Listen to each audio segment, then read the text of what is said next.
We are Saint Germain, guardian of the violet flame.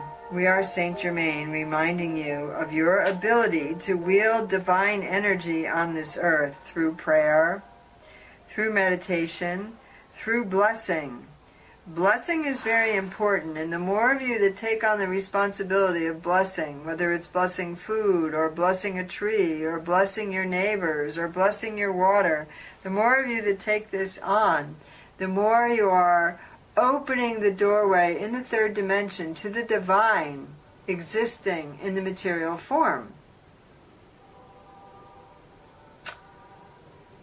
I am Saint Germain, guardian of the violet flame.